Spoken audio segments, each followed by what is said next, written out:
Happy Monday, everyone. This is Martha with Nature Niche. And this week I want to try to tackle a topic that has been honestly hurting my head and really weighing on my heart. And that is the proposed change to the Endangered Species Act, and specifically rescinding the definition of harm to our rare species. I want to make it clear that this is an apolitical environmental education post. And in the words of Robin Wall Kimmerer, I am trying to raise a ruckus for our fellow earth dwellers and kin, the species of plants and animals that we share earth with as our home, and in particular, the rare species that are protected under the Endangered Species Act. I'm sharing this information out of a place of deep concern as a landscape ecologist, a landscape architect, and nature lover. And my business motto is know, understand, steward. And so that's what I'm trying to do by creating this post. I would like to give you the chance to know that this change is proposed to the Endangered Species Act, help you understand the ramifications if it were to become a rule, and that change put in place, and give you the opportunity to steward our rare species by raising your own voice on their behalf before the public comment period closes, so that those public comments are due in by May 19th of 2025. That's what I'm trying to do here. I've always felt that humans, we have the ability to influence our landscapes and the species of plants and animals that rely on our landscape ecosystems for better or worse. And so I think the changes to the definition of harm would allow for human actions in the form of habitat destruction and degradation that would certainly lend to negative impacts to our rare species themselves, how they feed, how they breed, how they're able to take shelter, and are they going to be able to do that without their home place, their habitat? So let me run you through. I've been talking to retired U.S. Fish and Wildlife Service staff. I've been researching, looking at organizations that really help try to explain what's being proposed and what might happen. So I'm going to try to run you through that, and I'll put in a link where you can make public comments if you so choose. All right, so the first piece to tackle is to help you know about the change. So on April 17th of 2025, the U.S. Fish and Wildlife Service and National Marine Fisheries Service published rescinding the definition of harm under the Endangered Species Act.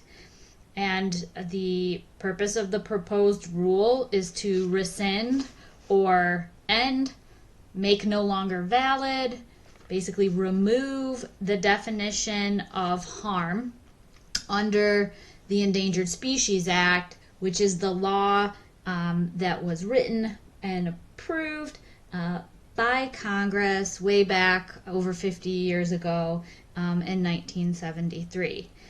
So by basically taking out this definition of harm, it changes how these agencies are able to implement the Endangered Species Act, that law. And currently, their regulatory definition of harm includes significant habitat modification that directly or indirectly harms species by impairing their essential behaviors. So being able to breed, being able to feed, being able to effectively take shelter. So much of that is dependent upon the habitat in which these species have evolved and are adapted to survive. So the proposed change is arguing that this definition that's been, implemented and upheld by the Supreme Court for the last 30 years at least is extraneous and inconsistent with the best meaning of take under the ESA. Congress wrote the Endangered Species Act. They explicitly defined take of an endangered species without a permit, and the term take in the statute or the law means to harass, harm, pursue, hunt, shoot, wound, kill, trap, capture, or collect, or attempt to engage in any such conduct. So this is the law that these agencies have to implement and help people and projects decide if there's a possibility of any of those things happening. And so to take harm and rescind it out of that definition, it doesn't make sense. And what is being proposed doesn't then define how harm is then going to be defined. It leaves it really as an incomplete regulation then, if you're not going to have that part that Congress has in the law. So really what they're proposing is incomplete, doesn't make sense. We know that habitat modification and loss and degradation is the leading factor for the loss of our rare species. So through their regulation and definition of harm when implementing the Endangered Species Act, Fish and Wildlife Service considers harm as an act that actually kills or injures wildlife, and acts that may include significant habitat modification or degradation, where it actually kills or injures wildlife by significantly impairing essential behavioral patterns, including breeding, feeding, and sheltering. Similarly, the National Marine Fisheries Service, their regulation and definition of harm is almost identical. They add in other essential behavioral patterns that can significantly be impaired by habitat modification, including spawning, rearing, and migrating of rare species. So in arguing for removing these regulatory definitions of harm, the proposed rule cites, oddly enough, the dissenting minority opinion or the losing side in Babbitt versus Sweet Home. So I'll provide a link if you want to take a deep dive and look at these Supreme Court findings. But basically the definition of harm as it relates to including significant habitat modifications, the majority of the Supreme Court justices supported that. It was upheld. And so in arguing for this change, they're leaning on the losing sides arguments. I think that's a nuance that might be lost unless you're willing to take that really deep dive. So I wanted to point that out as well. So I think now looking at the ramifications and trying to understand the impact that adoption of this proposed rule change would have, and that's really twofold. What is going to happen to our threatened and endangered species, and then on the human side of things, what's going to happen to the agency staff who have to try to implement the Endangered Species Act, and how are project proponents and environmental consultants supposed to try to wade through the confusion and implement and abide by the ESA. So I want to spend a little bit of time kind of talking through that. On the species side of things, this proposed change would limit the ESA's protections to just direct actions that harm a species, kill them, take them, and it would exclude indirect factors that may harm them, such as significant habitat modification, changing the habitat so much that the species can no longer survive. And we know that that's common sense, right? That our rare species don't exist in the ether. They need our landscape ecosystems. They need those habitats that they're an integral part of to be able to survive. And so this rule change would allow actions and activities that will destroy and degrade, decrease the quality of habitat for our rare species, because it would allow significant indirect negative impacts that impair their essential behavior patterns. And these changes to habitat can still be detrimental even if they don't result in an immediate take or killing of the species. They can result in their death in the long run. And so I guess I want to stress the point that really gets at me is that if this happens, and once that habitat damage is done, it gets developed, the ecosystems are completely destroyed, that can't necessarily be undone if you have permanent habitat loss, and the end result may be extinction of some of our rare species.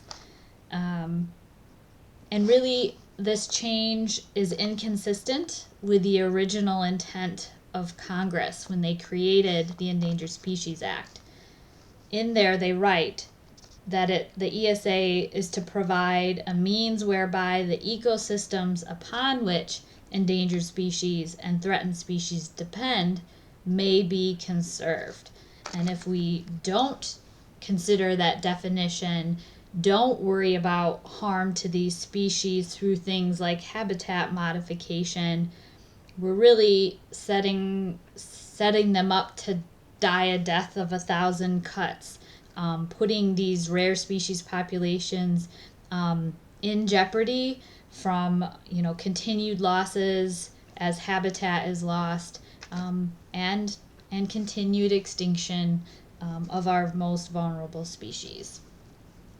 Provide some specific examples. I think that should help when we're worried about the ramifications to our rare species. The American Bird Conservancy, this is a Take Action website of theirs, and they list out several examples where changing and rescinding this definition of harm and taking away the consideration of habitat modification, how that might impact so many species. Logging and development projects that destroy nesting habitat in old growth and mature forests for species like the marbled murrelets, and removing the feeding grounds. So if a wetland can be drained, and it's key to the survival of whooping cranes, or think of all the other migratory species that depend on those habitats as well for their migration and survival. The loss of breeding grounds from conversion to farmland, basically taking the leks and destroying those that are used by Atwater's prairie chickens, another example. The loss of important food resources, insects, from the overuse of pesticides, that could be detrimental to species like our Florida scrub jays. The introduction of invasive species during a project that might, for example, put out feral cats and rats and threatened Laysan albatrosses, these ground nesting birds.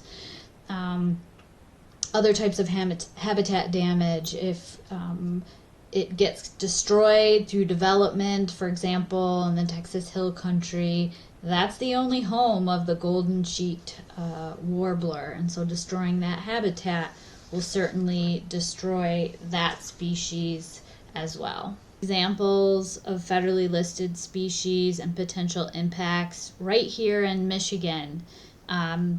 If a project is allowed to alter a cave or a mine that is the hibernaculum for endangered bats like Indiana bat, northern long-eared bat, maybe vegetation structure outside those staging areas, outside that overwintering site, are allowed to happen when the bats aren't there.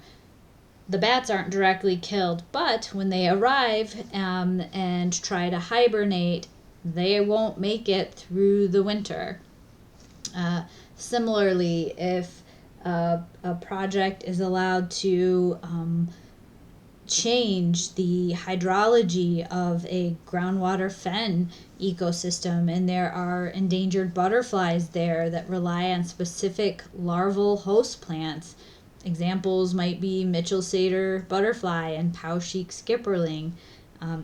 If those host plants die, then that habitat can no longer support the caterpillars, and that butterfly, those species will die. Or the eastern Massasauga rattlesnake that needs that certain hydrology to be able to overwinter at the water table level. They won't survive the winter. Carner blue butterfly and its dependence on landscape ecosystems that support its only larval host plant.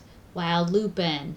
Dune ecosystems, they need to be protected from development. So we have things like pitcher's thistle, and our piping plovers need those undisturbed Lake Michigan and other shorelines to be able to successfully breed. And then on the human side of things, this proposed change in the rescinding of the definition of harm, that's going to create immediate confusion, a lot of wasted time for everyone involved, from the regulators trying to implement the regulation to the project proponents and environmental consultants just trying to wade through the lack of certainty.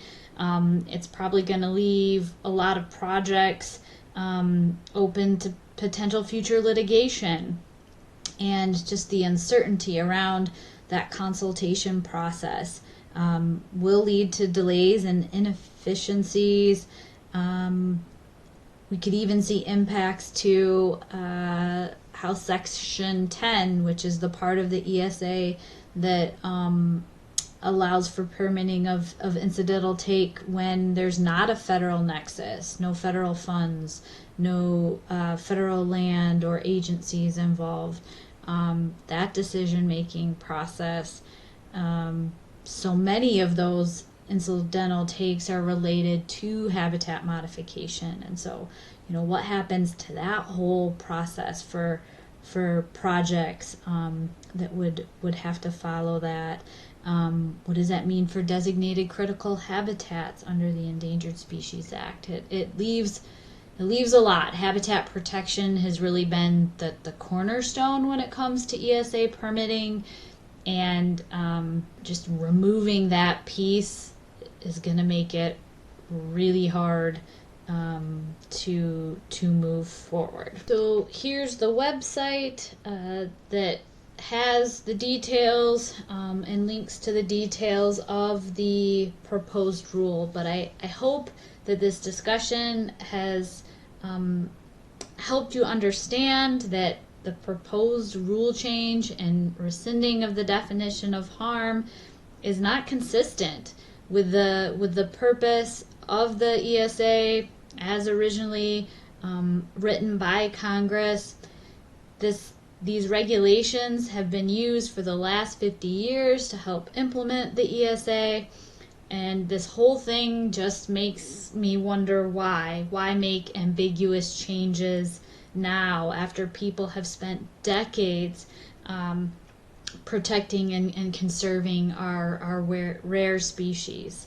So now is an opportunity for you to steward our rare species, and you can do so by commenting publicly about this proposed change. So on this tab, you can read published comments by, it looks like, over 25,000 individuals, and submit your own comments. You can do that electronically here to raise your own voice on behalf of our rare species and the continued protection of them from direct and indirect impacts, including modifications to their habitats. You can also do it by hard copy. It just has to be postmarked, and your electronic comments have to be submitted by May 19th of 2025. And it does matter that a lot of people comment. So I encourage you to raise a ruckus for our threatened and endangered species. Thanks so much for listening. Take care and have a good week.